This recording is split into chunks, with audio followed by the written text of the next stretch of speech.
আপনাদের সবাইকে স্বাগত জানাই আমি আমার আলোচনা শুনবার জন্য।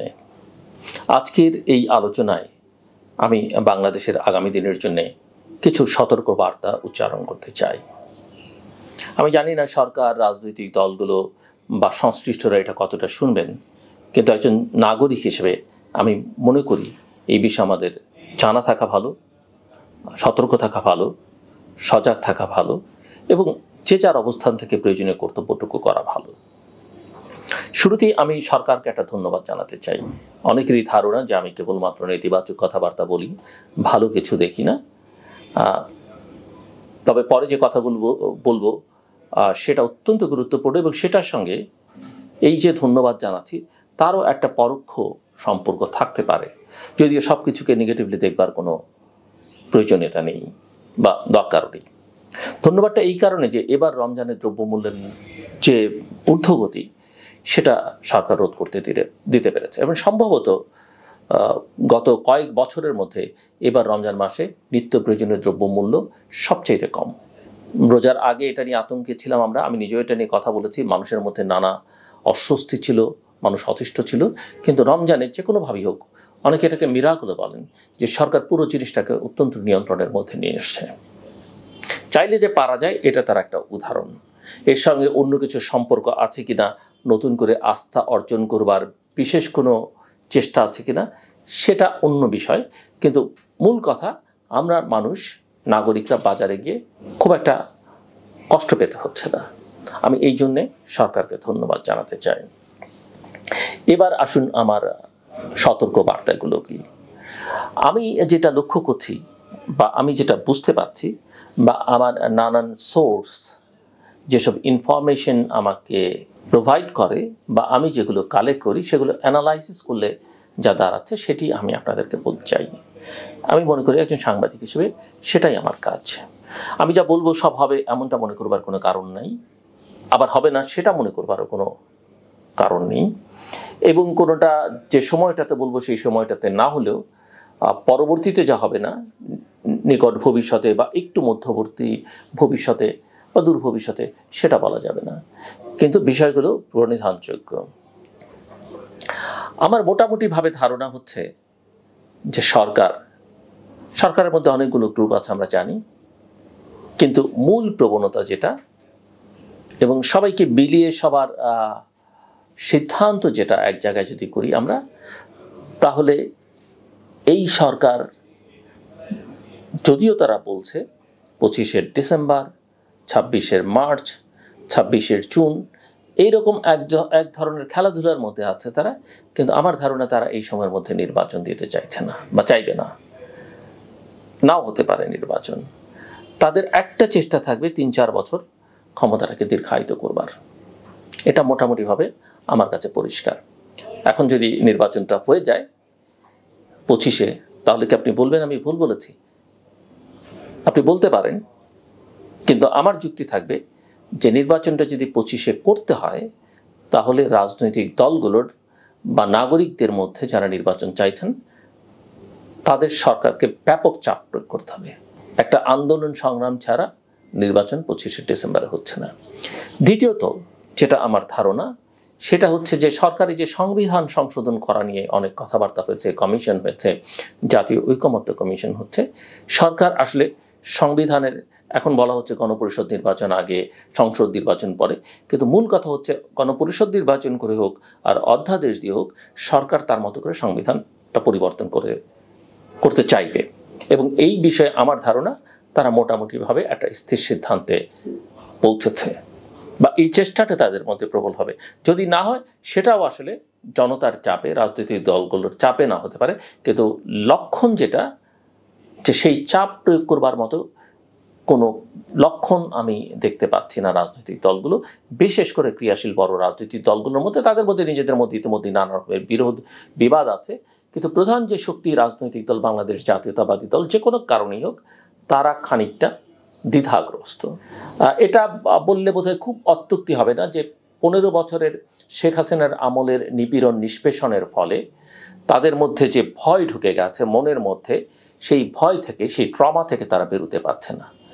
কাজেই সেই ভয়টা তাদের মধ্যে সবসময় ওই যে গুটিসুটি মেরে থাকা বা চুপসে থাকা, সেখান থেকে বিএনপি আর বেরোতে পারছে না।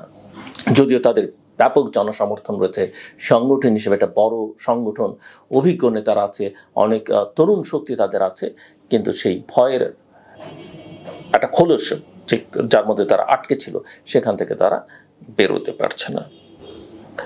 সাম্প্রতিককালে সোশ্যাল মিডিয়াতে আপনারা লক্ষ্য করবেন যে একটা খবর, বিএনপি তার 3 জন মহাসচিব এখন নিয়োগ করবে। বর্তমান মহাসচিবকে সরিয়ে, বা এর জন্য আমি যতদূর বুঝিতে যাদের গঠনতন্ত্রে পরিবর্তন আনতে হবে। যদিও বিশ্বে এরকম নজির আছে, কংগ্রেসও একসময়, ভারতীয় কংগ্রেসের একসময় 4 জন সাধারণ সম্পাদক ছিল, বিএনপি এটা করবেন। কিন্তু আমি মনে করি যে বিএনপির এই সিদ্ধান্তটি, বা বিএনপির কেন্দ্রীয় নেতৃত্বের বা একদম টপ নেতৃত্বের, ইভেন আমরা অ্যাক্টিং চেয়ারপারসন মিস্টার তারেক রহমানের কথা বলি, বা চেয়ারপারসন বেগম খালেদা জিয়ার কথা বলি, তাদের এই সিদ্ধান্তটা এই মুহূর্তে ঠিক হবে না আমি মনে করি।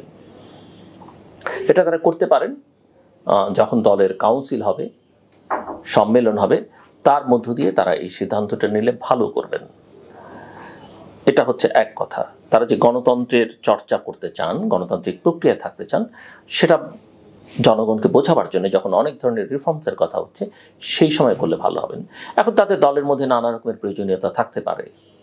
মহাসচিবের শরীর ভালো নেই, তিনি খানিকটা অসুস্থ, সে কারণে তাকে পরিবর্তন করবার চিন্তা থাকতে পারে, বা তাকে রেখে হয়তো অন্যদের যুক্ত করবার কথা থাকতে পারে। কিন্তু আমি মনে করি বেগম খালেদা জিয়াও কিন্তু দীর্ঘদিন কারাগারে, দীর্ঘদিন অসুস্থ, কিন্তু বিএনপি কিন্তু চেয়ারম্যান তারেক রহমান অনেকদিন ধরেই ভারপ্রাপ্ত চেয়ারম্যান, কিন্তু চেয়ারম্যানে কিন্তু পরিবর্তন হয়নি, করা যাচ্ছে না, আমি মনে করি করা উচিত না। বিএনপির জন্যে, বিএনপির অনেক নেতৃত্ব আছেন স্ট্যান্ডিং কমিটিতে যারা দীর্ঘদিন ধরে ইনঅ্যাক্টিভ। আমি মনে করি সেই ইনঅ্যাক্টিভ যারা একেবারেই কাজ করতে পারছেন না, শারীরিকভাবে অসুস্থ, তাদেরকে বাদ দিয়ে বিএনপি তার প্রেসিডেন্টকে পুনর্গঠন করতে পারে। কিন্তু মহাসচিব হিসেবে যতদিন মির্জা ফখরুল ইসলাম আলমগীর আছেন এবং বেগম খালেদা জিয়া যতদিন জীবিত আছেন, কিছুটা কথা বলতে পারেন, কিছুটা মুভ করতে পারেন, ততদিন পর্যন্ত এই দুজনকে, এই দুটো পদে রাখা আমি মনে করি বিএনপির জন্য ভালো। এই কারণে যে এই দুজনের দেশব্যাপী এবং দেশের সীমানা ছাড়িয়ে একটা ইমেজ আছে, ইতিবাচক ভাবমূর্তি আছে। তাদেরও সীমাবদ্ধতা থাকতে পারে, দুর্বলতা থাকতে পারে, কিন্তু এর চাইতে বেটার অপশন বিএনপির নেই, এবং এটা করা বিএনপির জন্য উচিত হবে না। নির্বাচনটা একটা ভাবমূর্তির প্রশ্ন, অনেক কিছু নিয়ে জনগণের কাছে যেতে হবে। তার মধ্যে সেই জিয়ার ভূমিকা, প্রেসিডেন্ট জিয়াউর রহমানের ভূমিকা, বেগম খালেদা জিয়ার ইমেজ এবং মির্জা ফখরুল ইসলামের আলমগীরের ইমেজ নিতে হবে, এবং সেই সঙ্গে মিস্টার তারেক রহমানের দক্ষ এবং সাংগঠনিক নেতৃত্ব, রাজনৈতিক নেতৃত্ব, সেটা অত্যন্ত গুরুত্বপূর্ণ। এক ধরনের তরুণ এবং প্রবীণদের সঙ্গে তিনি যে যোগসূত্র তৈরি করতে পারবেন এবং তার যে সাংগঠনিক সক্ষমতা, সেটা অন্য কারণেই। তবে মিস্টার তারেক রহমানের জন্য আমার একটা পরামর্শ, অনেকে হয়তো বলতে পারেন আমি বিএনপিকে এত পরামর্শ দিচ্ছি কেন, অন্যদের নিয়ে আমি কিছুটা কথা বলবো, কিন্তু একজন অ্যানালিস্ট হিসেবে, একজন রাজনৈতিক পর্যবেক্ষক হিসেবে আমি দেখি আগামী দিনের রাষ্ট্র ক্ষমতায় বিএনপি। আমি চাই কিংবা না চাই, আর বিএনপির সঙ্গে আমার কোনো রাজনৈতিক সম্পর্ক নেই। যে সম্পর্ক বিএনপির সঙ্গে অন্যান্য রাজনৈতিক দলের সঙ্গেও আমার একই রকমের সম্পর্ক, পেশাগত সম্পর্ক। আমি কোনোদিন রাজনীতি করবো না, আমি বহুবার বলেছি, কোনো সরকারি পদে যাব না, আমি মন্ত্রী এমপি হওয়ার কোনো ইচ্ছা আমার নেই এবং আমি হবও না। কাজেই আমি মনে করি একজন রাজনৈতিক বিশ্লেষক হিসেবে এটা আমার পরামর্শ। মিস্টার তারেক রহমানের যেটা, তিনি নিঃসন্দেহে এখন বিএনপির কার্যত প্র্যাকটিক্যাল দিক থেকে বিবেচনা করলে 1 নম্বর নেতা। আমি তাকে নিয়ে এর আগেও একাধিক ভিডিও করেছি এবং কথা বলেছি। আমি মনে করি যে তার সামনে ভবিষ্যৎ আমি দুটো দেখি। একটা ভবিষ্যৎ হচ্ছে তিনি বাংলাদেশকে এমন একটা জায়গায় নিয়ে যেতে পারেন যেখান থেকে বাংলাদেশের পিছু হটবার সম্ভাবনা কম থাকবে। তিনি ইতিহাসের নাম লেখাবার মতো একটা রাজনৈতিক নেতৃত্বে পরিণত হতে পারেন, যদিও তাকে নিয়ে নানা রকমের প্রশ্ন, সংশয় এখন অনেকের মধ্যে আছে, দেশি বিদেশি অনেকের মধ্যে আছে। আরেকটা হচ্ছে তার নেতৃত্বে বাংলাদেশ আরও ডিজাস্টারাস সিচুয়েশনের মধ্যে পড়ে যেতে পারে, কারণ বাংলাদেশ এমন একটা ভঙ্গুর অবস্থায় আছে, সেখানে রাজনৈতিক নেতৃত্ব দেয়া, একটা দলকে নেতৃত্ব দেয়া, একটা দেশকে নেতৃত্ব দেওয়া, সরকারের থেকে নেতৃত্ব দেওয়া অনেক কঠিন কাজ হবে, অনেক চ্যালেঞ্জিং। বাট আমি মনে করি সেই চ্যালেঞ্জ মোকাবেলা করবার শারীরিক মানসিক সক্ষমতা, দক্ষতা, যোগ্যতা, সাংগঠনিক, সেটা মিস্টার তারেক রহমানের আছে। তবে তাকে যেটা করতে হবে, আমরা জানি যে তিনি দল হিসেবে বিএনপিকে একেবারে তৃণমূল পর্যায়েও যোগাযোগ করছেন, যেমনটা শেখ হাসিনা একেবারে প্রশাসনিক ওসি লেভেল পর্যন্ত থানার যোগাযোগ রাখতেন, একেবারে দরকার মনে করলে সিনিয়র অ্যাসিস্ট্যান্ট সেক্রেটারি লেভেলে যোগাযোগ রাখতেন, দরকার পড়লে তিনি কর্নেল মেজর লেভেলে যোগাযোগ রাখতেন। এটা আসলে ভালো নেতৃত্বের লক্ষণ নয়। তিনি থাকবেন সবার উপরে, সব বিতর্কের ঊর্ধ্বে, বিভিন্ন র্যাঙ্ক অ্যান্ড ফাইলে তাকে নিয়ে যেন কোনো আলোচনা সমালোচনা না হয়, এমন একটা নেতৃত্বের জায়গা থেকে দলটাকে মিস্টার রহমানকে পরিচালনা করতে হবে। এবং তার জন্য তার একটা ভালো প্রেসিডিয়াম দরকার। তার সেন্ট্রাল কমিটিটা আমি মনে করি পাল্লার একটু ছোট করে ফেলা বা অন্য কোনো নামে অন্য কোনো স্ট্রাকচার দরকার না, এদের নিয়ে 10, 15, 20 জনের একটা টিম থাকতে হবে তার, এবং যারা বেসিক্যালি সৎ, দক্ষ, যোগ্য, শিক্ষিত, পৃথিবীর খোঁজখবর রাখেন, ওয়েল কানেক্টেড, যাদের খুব ভালো নেটওয়ার্ক আছে এবং যাদের এক ধরনের কমান্ডিং ভয়েস থাকবে, অ্যাপ্রোচ থাকবে, এরকম লোকজন তার লাগবে এবং তাদেরকে দিয়ে তিনি আসলে কাজ করাবেন। এই যে দলের মধ্যে যারা সাংগঠনিক নেতৃত্বে থাকবেন, সাংগঠনিক সম্পাদক, মহাসচিব, প্রেসিডেন্ট মেম্বার, ভাইস চেয়ারম্যান, তাদেরকে তিনি সারা দেশের জন্য ব্যবহার করবেন।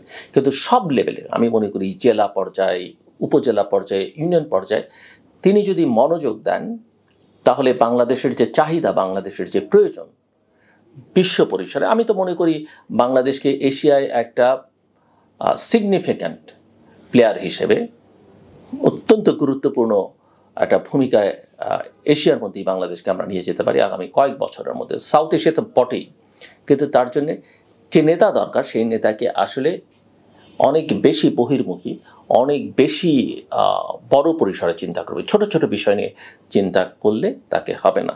সো মিস্টার রহমানের জন্য আমার এটা পরামর্শ। এবং বিএনপির পলিটিক্সটাকে একটা মধ্যপন্থার রাজনীতিতে নিয়ে যেতে হবে, না সেন্টার লেফট, না সেন্টার রাইট, না এক্সট্রিম রাইট, না এক্সট্রিম লেফট, একেবারে মিডল গ্রাউন্ডের পলিটিক্সটা থেকে করতে হবে। আমার ধারণা যে বিএনপি সেটাই করতে চাইছে। বাংলাদেশের স্বার্থ সবার আগে দেখবে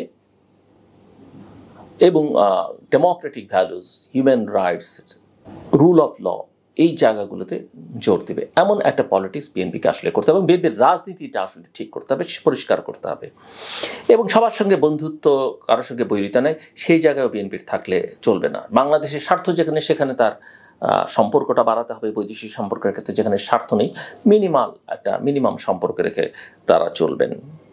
এবং বিএনপিকে আমি মনে করি এই ঈদের পরে নির্বাচনের জন্য চাপ প্রয়োগ করতে হবে সরকারকে। কারণ 25শে ডিসেম্বরের মধ্যে যদি নির্বাচন না হয়, বাংলাদেশের কপালে কি আছে সেটা বলা খুব কঠিন। অন্তত যে যত স্বপ্ন দেখি 3, 4 বছর, 5 বছর রাখতে চান না কেন, আমি মনে করি বাংলাদেশের ভবিষ্যৎ অত্যন্ত বিপজ্জনক যদি আমরা 25-এর মধ্যে নির্বাচন না করতে পারি। কাজে আমি মনে করি বিএনপি সহ তার মিত্ররা, নাগরিক সমাজ, যারাই নির্বাচন চান এবং মনে করেন যে নির্বাচনটা দরকার, তাদের নির্বাচনের জন্য এই সরকারকে চাপ দিতে হবে। সরকার নির্বাচন দিতে চাইবে না, এর লক্ষণ আমরা দেখতে পাই অনেকভাবে। আমি এর আগেও বলেছি, একটা নতুন রাজনৈতিক দল হয়েছে, তার সঙ্গে সরকারের সম্পর্ক, সরকারের ভেতরে অন্তত 4 জন উপদেষ্টা আছেন যারা ওই সংগঠনটির সঙ্গে নানাভাবে যুক্ত। সেই অর্থে 4 জন না, 5-6 জন হবে, 6 জন হবেন বা 7 জন হতে পারেন। এবং তাদের পেছন থেকে তাদের প্যাট্রন, মেন্টর, গুরু বলি সেরকম অন্তত 3 জন ক্রিয়াশীল ব্যক্তি হচ্ছে। আমি কারো আছেন যাদের আমি নাম বলতে চাই না, তারা খুবই ক্রিয়াশীল। একজন খুব একটা সামনে আসেন না, বাকি 2 জন প্রচুর কথাবার্তা বলেন বিভিন্ন জায়গায়। এবং দেশের বাইরেও কিছু ব্যক্তিবর্গ আছেন যারা নানা মাধ্যমে তাদেরই বক্তব্য প্রচার করেন এবং তারা যথেষ্ট ইনফ্লুয়েন্সিয়ালও। এবং তারা এক ধরনের নতুন নতুন রাজনৈতিক ন্যারেটিভ বয়ান সমাজে তৈরি করছেন, যেটা আমি মনে করি সমাজের জন্য, রাষ্ট্রের জন্য বিপজ্জনক। এবং আরও একজন উপদেষ্টা এই 7 জনের বাইরে আছেন, তিনি ইদানিংকালে একটু নরম সুরে কথাবার্তা বলছেন রাজনৈতিক দলগুলোর সঙ্গে। তার যে পুরনো সম্পর্ক ছিল সেগুলোকে ঝালাই করবার চেষ্টা করছেন। কিন্তু এই উপদেশটা একেবারে শুরুর দিকে ক্ষতি যা করবার করে ফেলেছেন। তিনি এই তরুণদের বিভ্রান্ত করেছেন, তিনি প্রফেসর মোহাম্মদ ইউনূসকে বিভ্রান্ত করেছেন এবং পরিস্থিতিটাকে অনেক জটিল করে তুলবার ক্ষেত্রে তার একটা ভূমিকা ছিল। কাজে এরা সবাই ক্রিয়াশীল এবং যতদূর আমার ইন্টেল যা বলে সেটা হচ্ছে এদের পেছনে অন্তত তিনটি বিদেশি শক্তি আছে, তিনটে দেশ আছে যারা এদেরকে পেছন থেকে নানাভাবে সহায়তা করছে, তাদের নানাবিধ স্বার্থ আছে। এবং এখানে আরও বলে রাখা ভালো যে আমরা দেখছি যে আমাদের দুর্নীতি দমন কমিশন, আমাদের জাতীয় রাজস্ব বোর্ড, বাংলাদেশ ব্যাংক, সবাই, হোম মিনিস্ট্রি, কিছু কিছু ব্যবসায়ী এবং ব্যবসায়ীদের পেছনে তারা লেগে আছেন।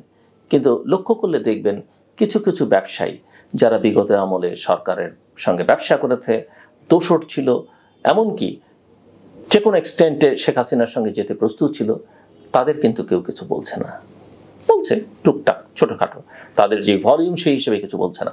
এবং আমরা যতটুকু শুনি তারা নতুন রাজনৈতিক শক্তিকে অর্থায়ন করছে এবং নানাভাবে এই প্রক্রিয়াকে দীর্ঘায়িত করবার জন্যে তারা এর সঙ্গে আছে। সো এদের সকলের সম্পর্কে বাংলাদেশের জনগণের সতর্ক থাকা দরকার, আমি সেটা মনে করি।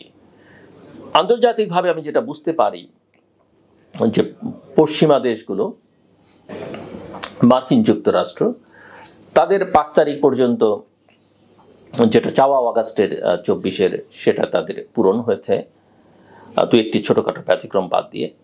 কিন্তু তারাও অনেকখানি বিভ্রান্ত। যুক্তরাষ্ট্র নিজেই টালমাটাল একটা অবস্থার মধ্যে আছে, প্রেসিডেন্ট ট্রাম্পের নানান সিদ্ধান্ত এবং তার যে অপরাপর দেশ সম্পর্কে যে দৃষ্টিভঙ্গি, তাতে করে আমরা এখানেও দেখতে পারি যুক্তরাষ্ট্রের দূতাবাসের কর্মকর্তাদের বা ইউএসএআইডির তারা খুব একটা সামাজিক বিভিন্ন কার্যক্রমের মধ্যে এখন যান না, তারা নিজেরাই জানেন না যে তাদের নিজেদের ভবিষ্যৎ কী। তবে একথা বলে রাখা ভালো, যুক্তরাষ্ট্রকে ছোট করে দেখবার কোনো সুযোগ নেই। আমি মনে করি যুক্তরাষ্ট্র এবং ইউরোপিয়ানরা বাংলাদেশের পরিস্থিতি পর্যবেক্ষণ করছেন। এই দেশগুলোর অনেক দেশই বর্তমান পরিস্থিতিতে হ্যাপি নন, যদিও তাদের বিশেষ এক ধরনের ভালোবাসা প্রফেসর মোহাম্মদ ইউনূসের প্রতি ছিল, হয়তো অনেকের এখনও পর্যন্ত আছে। তবে তারা নিশ্চয়ই ইতিমধ্যেই অনেকেই উপলব্ধি করতে পারছেন যে তাদের সেই এক্সপেকটেশন পূরণ হওয়া থেকে প্রফেসর মোহাম্মদ ইউনূস অনেকখানি দূরে সরে গেছেন। তাদের এক্সপেকটেশন বলতে বাংলাদেশের গণতান্ত্রিক প্রক্রিয়া উত্তরণের জায়গা থেকে এবং বাংলাদেশকে একটা ভিন্ন ডিরেকশনে নিয়ে যাবার জন্য যে টিম, সেই টিমের তিনি এখন নেতৃত্বে, সেটা তিনি জেনে করুন কিংবা না জেনে করুন। সো আমি যেটা মনে করি যে এরাও সবসময় যেটা করে সব কিছু যে বুঝে শুনে করে তা নয়। তবে এই শক্তিগুলো নির্বাচন চায় এবং নির্বাচনের জন্যে চাপ হয়তো ধীরে ধীরে প্রয়োগ করতে থাকবে। তবে একথা মানতেই হবে যে প্রেসিডেন্ট ডোনাল্ড ট্রাম্পের, মার্কিন যুক্তরাষ্ট্রের প্রেসিডেন্টের আসলে বাংলাদেশ নিয়ে চিন্তা করা বা বাংলাদেশ বিষয়ে আগ্রহ তার অ্যাডমিনিস্ট্রেশনের খুব বেশি থাকবে বলে আমার কাছে মনে হয় না। ইভেন যিনি স্টেট ডিপার্টমেন্টের সাউথ এশিয়ান ডেস্ক বা সাউথ এশিয়ার যিনি দায়িত্ব পাচ্ছেন মন্ত্রী হিসেবে বা সেক্রেটারি হিসেবে, ডোনাল্ড লুর যিনি রিপ্লেসমেন্ট হচ্ছেন, তিনি ব্যক্তিগতভাবে আমার বন্ধু। আমি বিশ্বাস করি বা আমি জানি বা বুঝি তাকে যতটুকু, তিনিও বাংলাদেশের ব্যাপারে খুব একটা আগ্রহী হবেন না। তিনি যা করবেন সেটা বেসিক্যালি ইন্ডিয়ানস দেখবেন, কারণ তিনি not only Indian origin, American, ইন্ডিয়ার সঙ্গে তার যোগাযোগ সম্পর্ক অনেক নিবিড়। সো এই জায়গাটাতে আমার মনে হয় বাংলাদেশের জনগণ যেটা চাইবে, এই পশ্চিমা শক্তিগুলো সেখানে জনগণের পক্ষে থাকবে। কাজেই জনগণকে সেটা প্রমাণ করতে হবে যে তারা আসলে কি চাইছেন। এরপরের আরেকটা ইন্ডিয়ার সঙ্গে টেনশন বাংলাদেশের এবং যুক্তরাষ্ট্রের সঙ্গে টেনশনের জায়গাটাও একটা মাথায় রাখবার দরকার। আমাদের পররাষ্ট্র উপদেষ্টা হয়ে চীনে গেছেন, খুব স্বল্প সময়ের মধ্যেই চীনে গেছেন তিনি। আমরা দেখছি বা আগামী 26 তারিখে আমাদের প্রধান উপদেষ্টা চীনে যাচ্ছেন। কি হবে সেখানে সেটা পরের আলোচনা, কিন্তু অনেকগুলো ইস্যুজ আছে যেগুলো চীন তার পক্ষে চাইবে বাংলাদেশকে। সেখানে সিকিউরিটির ইস্যুজ আছে, সেখানে তিস্তার ইস্যুজ আছে, অন্যান্য আরও অনেক ইন্টারেস্ট আছে এবং যেগুলো ন্যাচারালি যুক্তরাষ্ট্র এবং ভারতকে খুশি করবে না। এবং এটা মোটামুটিভাবে পরিষ্কার যে, এবং এটা আমাদের দেখতে হবে সামনে একটা আন্তর্জাতিক সম্মেলনে সাইডলাইনও ভারতীয় প্রধানমন্ত্রী এবং বাংলাদেশের প্রধান উপদেষ্টার মধ্যে বৈঠক হয় কিনা সেটা দেখবার জন্য আমাদের অপেক্ষা করতে হবে। কাজে এই সম্পর্কের টানাপোড়েনগুলো আছে এবং অনেকে হয়তো এই আলোচনা করতে গেলে মনে করেন যে ইন্ডিয়ার সঙ্গে কেউ কি সখ্যতা বাড়াবার কথা বলছেন কিনা। সখ্যতা বাড়ানো বা বৈরিতার প্রশ্নে ইন্ডিয়াকে আপনি ইগনোর করতে পারবেন না। অনেকে দেখে আমি বিএনপি মহাসচিবকে বা বিএনপিকে গালাগালি করে যে তারা বোধহয় ইন্ডিয়ার সঙ্গে মিশে গেছে। না, বিএনপি তো তিস্তানীয় প্রোগ্রাম করলো কিছুদিন আগে আমি দেখি। কিন্তু রাষ্ট্র চালানো আর এই ব্যক্তিগতভাবে আমার মতো কথা বলা, লেখা, এটা হচ্ছে অনেকটা ওই যে খেলার মাঠে ক্রিকেটার বা ফুটবলাররা খেলে আর কমেন্টেটররা এই খেলোয়াড় ওই ভুল করলো, ওই খেলোয়াড় এই ভুল করলো।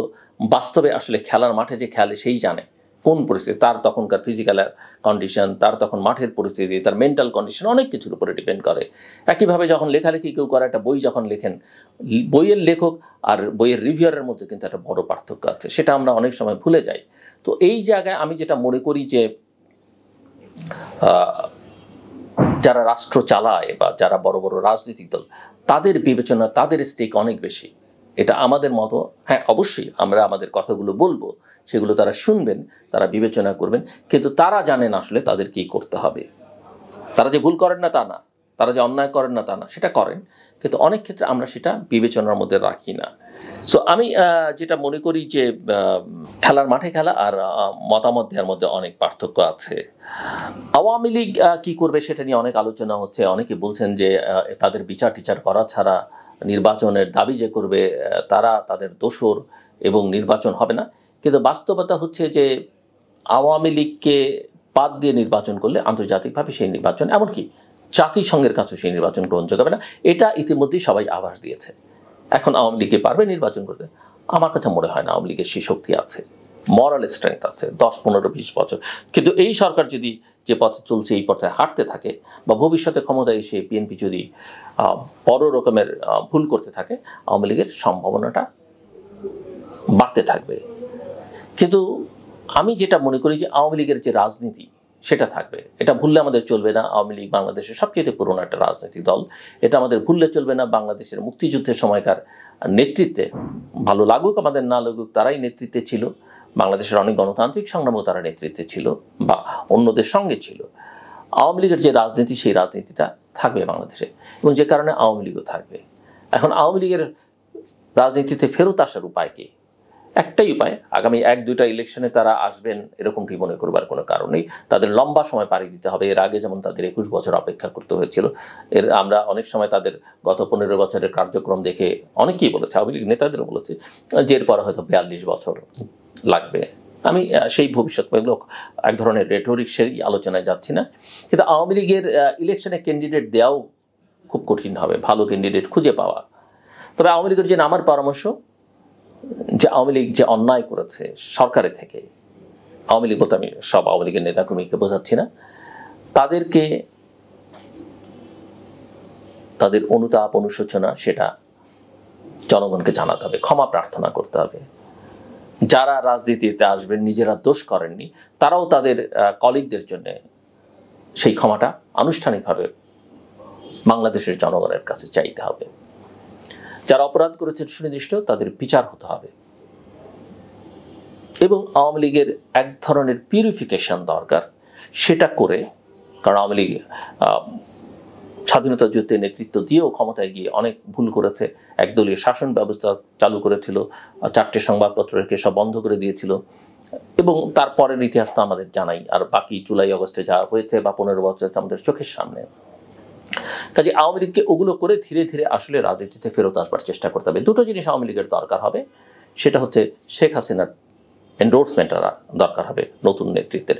শেখ হাসিনা যদি মনে করেন যে তিনি খুব দ্রুত ব্যাক করবেন, বা কেউ যদি এই আশায় থাকেন তিনি বা তার পরিবারের জন্য বাংলাদেশের রাজনীতি, আমি কোনো সম্ভাবনা দেখি না রাজনীতি, এবং এটা অত্যন্ত দুরূহ ব্যাপার হবে। তবে যে কোনো কিছুই ঘটতে পারে, সেটা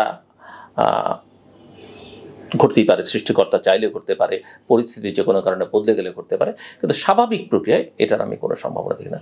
আরেকটা জিনিস লাগবে, সেটা আমরা পছন্দ করি বা না করি, সেটা হচ্ছে আওয়ামী লীগের সঙ্গে যেহেতু ভারতের একটা ঐতিহাসিক দীর্ঘকালের সম্পর্ক, নতুন নেতৃত্বের যারা সামনে আসবেন ইন্ডিয়ান এক ধরনের ব্লেসিংস তাদের লাগবে।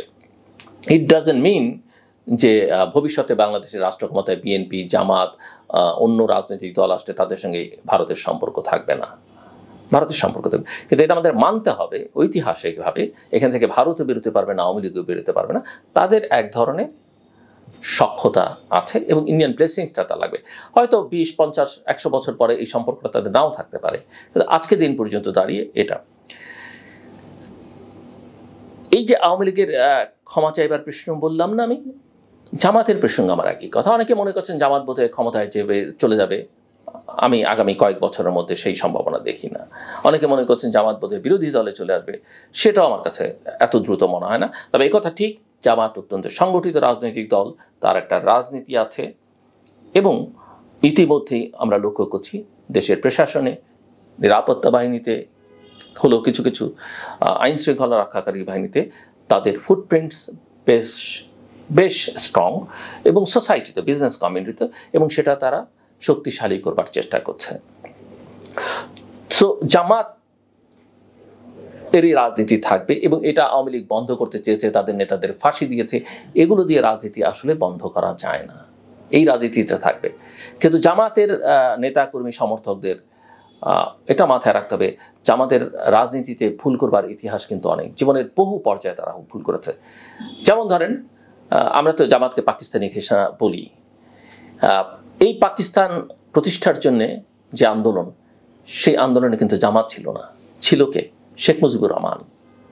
অত বড় মাপের ছিল না তখন, কিন্তু শেখ মুজিবুর রহমান ছিলেন, যিনি পরে পাকিস্তানের বিরোধিতা করে আবার দেশ স্বাধীন করবার সংগ্রামে নেতৃত্ব দিয়েছেন। কিন্তু জামাত কিন্তু পাকিস্তান আন্দোলনে ছিল না। আমাদের ইতিহাসে আমরা 80 দশকে যদি দেখি, এরশাদের সেই অবৈধ নির্বাচনে আওয়ামী লীগের সঙ্গে কিন্তু জামাত গেছে, বিএনপি বা বামপন্থী দলগুলো যায়নি। সো জামাত জীবনে এরকম, আমি চাইলে ভবিষ্যতে একটা এপিসোড হয়তো করতে পারি যে তাদের আসলে ভুলগুলো কি। সো আমি মনে করি যে জামাতের এরকম বহু ভুল আছে, এবং তারা ধর্মের কথা, ইসলামের কথা যতই বলুক না কেন, এমন কিছু কার্যক্রম তাদের আছে যেগুলো আসলে ধর্মের সঙ্গে যায় না বা মানুষ পছন্দ করে না, মানুষকে আহত করে, কষ্ট দেয়। আমাদের অনেক ভালো ভালো নেতৃত্ব আছে এবং তারা কথাবার্তায় অত্যন্ত সজ্জন, সুজন, আমার সঙ্গে অনেকের সম্পর্ক আছে। কিন্তু আমি বলবো যে জামাতের জন্য বাংলাদেশের জনগণের মনে ঢোকা, আস্থা অর্জন করা অনেক কঠিন। এবং জামাতকে তার 71-এর ভূমিকার জন্য যতক্ষণ জামাত আওয়ামী লীগের মতো ক্ষমা না চাইবে, আওয়ামী লীগও যেটা চায়নি, ততক্ষণ পর্যন্ত আসলে তাদের ওই কালিমা মোচন করা অনেক কঠিন হয়ে যাবে। সো তাদের একটা দীর্ঘমেয়াদী প্ল্যান করতে হবে। এখন আমি যেটা বলছিলাম যে আরেকটা সতর্কবার্তা আমি আপনাদের সামনে আলোচনা আনতে চাই এই আলোচনায়, সেটা হচ্ছে যে আমার ধারণা যে ঈদের পরে বাংলাদেশের রাজনৈতিক পরিস্থিতি অত্যন্ত অস্থির হয়ে উঠবে। এখানে এক ধরনের জঙ্গি তৎপরতা গত কিছুদিন ধরে আমরা এই আলোচনা শুনছি এবং লক্ষণও দেখা যাচ্ছে, এটা পাঠবার একটা আশঙ্কা আছে, যেহেতু এখানে অনেক প্লেয়ার জড়িয়ে গেছে। এবং সেই সব বিবেচনা থেকে আমার হাতে একটা রিপোর্টও আছে, সিক্রেট রিপোর্ট, যেখানে দেখা যাচ্ছে যে সাম্প্রতিককালে এই যে নিষিদ্ধ ঘোষিত কিছু সংগঠন, এই যে জঙ্গি সংগঠনগুলো বা নিষিদ্ধ ঘোষিত সংগঠনগুলো, তাদের অন্তত 3 জনকে ক্লিয়ারলি আইডেন্টিফাই করেছে একটি রিপোর্ট, এবং এদের সঙ্গে একজন সাংবাদিকও আইডেন্টিফাই করা গেছে, যিনি এইসব তৎপরতার সঙ্গে যুক্ত। এবং তিনি, এই যে আমি বলছিলাম যে পেছন থেকে কিছু মানুষ এই ছাত্রদের সরকারকে তা দিচ্ছে, তাদের মধ্যেও একজনের সঙ্গে বা দুজনের সঙ্গে তাদের ভালো সম্পর্ক, দেশের বাইরে আছেন এমন কারোর সঙ্গে তাদের ভালো সম্পর্ক, ওই 3 জনের এবং এই সাংবাদিকের। এবং এদের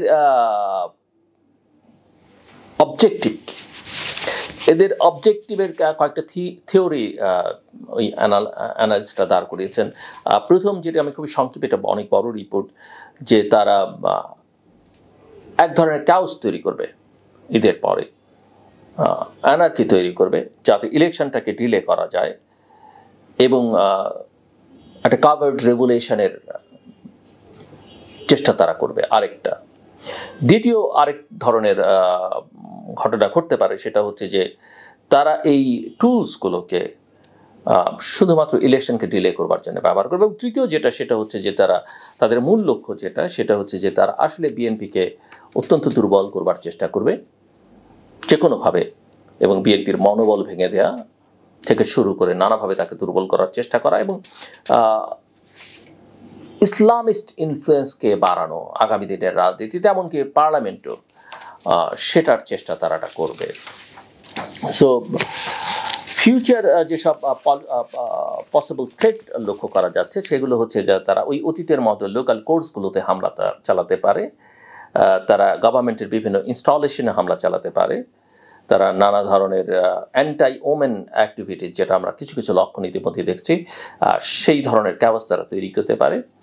তারা রিলিজিয়াস, সেক্সুয়াল এবং ইথনিক মাইনরিটিজের উপরে অ্যাটাক চালাতে পারে, এবং কিছু টার্গেটেড কিলিংস তারা চালাতে পারে।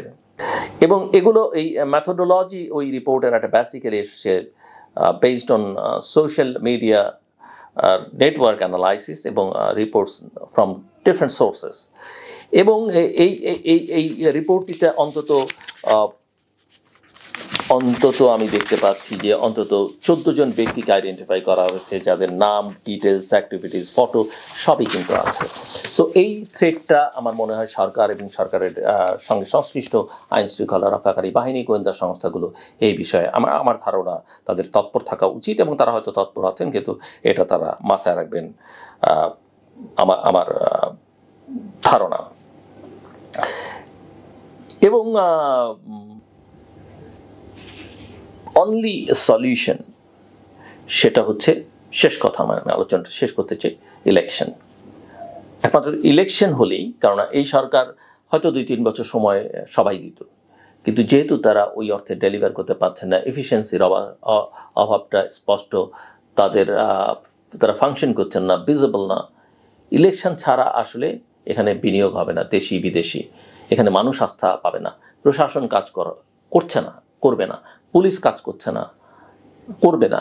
কাজে ইলেকশন করার জন্য যতটুকু সংস্কার দরকার ততটুকু সংস্কার করে যত দ্রুত সম্ভব নির্বাচনের মধ্যে চলে যাওয়া ভালো, এবং তারপরে বাকি সংস্কারগুলো যারা নির্বাচিত হয়ে আসবেন তারা করবেন। এখন মিস্টার তারেক রহমান বাংলাদেশের প্রধানমন্ত্রী হয়ে, বা বিএনপি ক্ষমতায় গিয়ে, বা ধরুন জামাত, গণসংহতি, গণ অধিকার পরিষদ, যে কেউ ক্ষমতায় গেল, রাষ্ট্র ক্ষমতা, আমি বললাম, কারণ আলাবার সবাই মনে করছেন যে আমি কেবল বিএনপি কেন বলছি, বা আওয়ামী লীগ ক্ষমতায় গিয়ে কি করবে? বাংলাদেশ যেখানে দাঁড়িয়েছে, এবং শেখ হাসিনার 15 বছর থেকে যে লেসেন্স, এবং জুলাই আগস্টের অভ্যুত্থানের যে লেসেন্স, সেখান থেকে বাংলাদেশকে আগের মতো কেউ আর যা খুশি তা করতে পারবে না। বাংলাদেশকে সামনের দিকে এগিয়ে নিয়ে যাওয়ার চেষ্টা করতে হবে। এবং আমি আবারও বলি, যেটা বাস্তবতা, সেটা হচ্ছে বিএনপি যদি ক্ষমতায় যায়, এবং এই কাজগুলো তার 31 দফা আছে, অঙ্গীকার আছে, নানা সময় নানা কথা বলেছে তারা তাদের অতীতের ভুল ত্রুটির কথাও নানা সময় বলেছে, তারা যদি পারফর্ম বা ডেলিভার করতে না পারে, তাহলে যেটা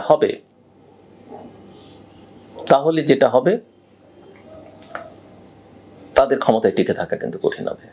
মাথায় রাখতে হবে, তখন তারা অপোজিশন, একটা সময় গিয়ে আওয়ামী লীগ তার অপোজিশন এবং জামাত তার অপোজিশন, এবং মাঠে আওয়ামী লীগ এবং জামাত যে পরিস্থিতি তৈরি করতে পারবে, বিএনপি তার সারা জীবনে সেটা পারবে না, অতীতও পারেনি, ভবিষ্যতেও পারবে না, ওই সক্ষমতা তার নাই, ওই সাংগঠনিক স্ট্রাকচার, ওই কেমিস্ট্রি তার মধ্যে নাই।